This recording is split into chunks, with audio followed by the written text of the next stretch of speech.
So we've sewn along the bottom edge and the top edge, and I'm just finishing up on this top edge.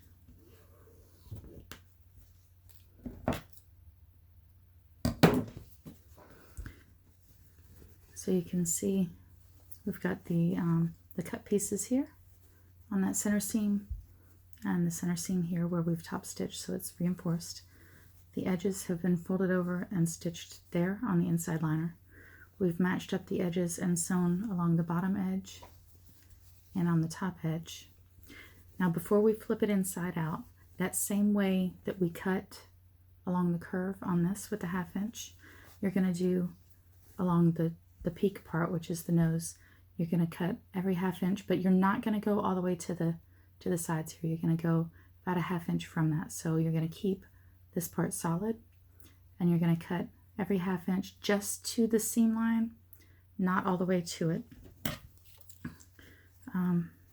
And that's for whenever it gets pulled over your face, or whenever you're putting the filter insert in or out, then it doesn't put too much tension on the threads, and it doesn't pull apart. It still gives you that protection. And again, we're keeping close to the ends here and here. And you're going to do it just like a pillowcase. You're going to fold it or flip it inside out. Now you guys go through and cut all those extra little random threads to keep it all neat, but for right now I'm just kind of pulling it through so you can see where we go from here.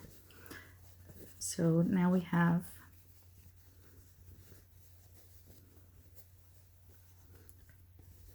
our mask here, and you gotta make sure that you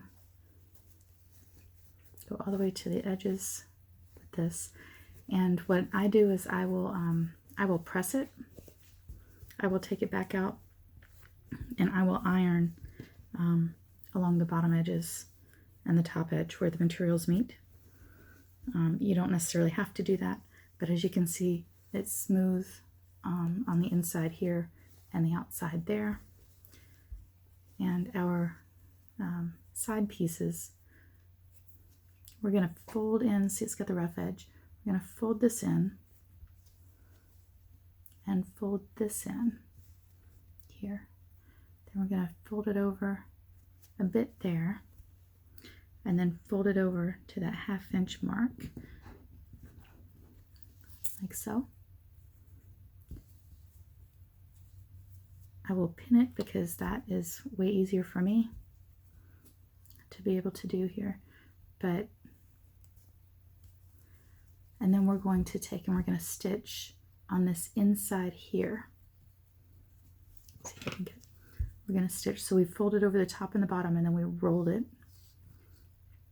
And we're going to stitch just along this inside edge there, because that's going to leave us this little pocket here, and we're going to feed the elastic through there. So you can take this out and press it,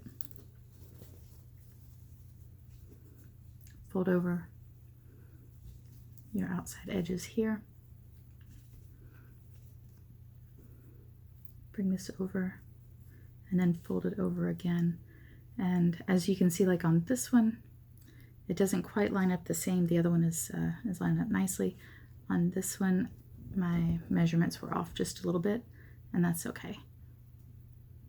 We're going to fold that over, and we're going to still sew on this inside edge here. And I can assure you this is not the first time that I have been off on the calculations for what the center is. So I will pull this inside piece back, and I will pin that out of the way so that I can stitch, well, first iron it, and then stitch along this inside piece so that I can feed the elastics in. Okay, so now we're gonna go and press the outside edges. We're gonna go and press those so that we can stitch just along that outside edge there and there. And this leaves this part open so that you can put the filter in, and you can use any kind of filter material that you have. I'm going to be cutting some felt pieces. They do not go down to 0.3 microns, but you can also get cloth HEPA filter vacuum bags and cut those for the same as the inside dimensions, with that 1/2 inch there in the back, and that'll be exactly the right size for the inside layer. So I'm going to go and press this and stitch, and then show you how to feed in the elastic.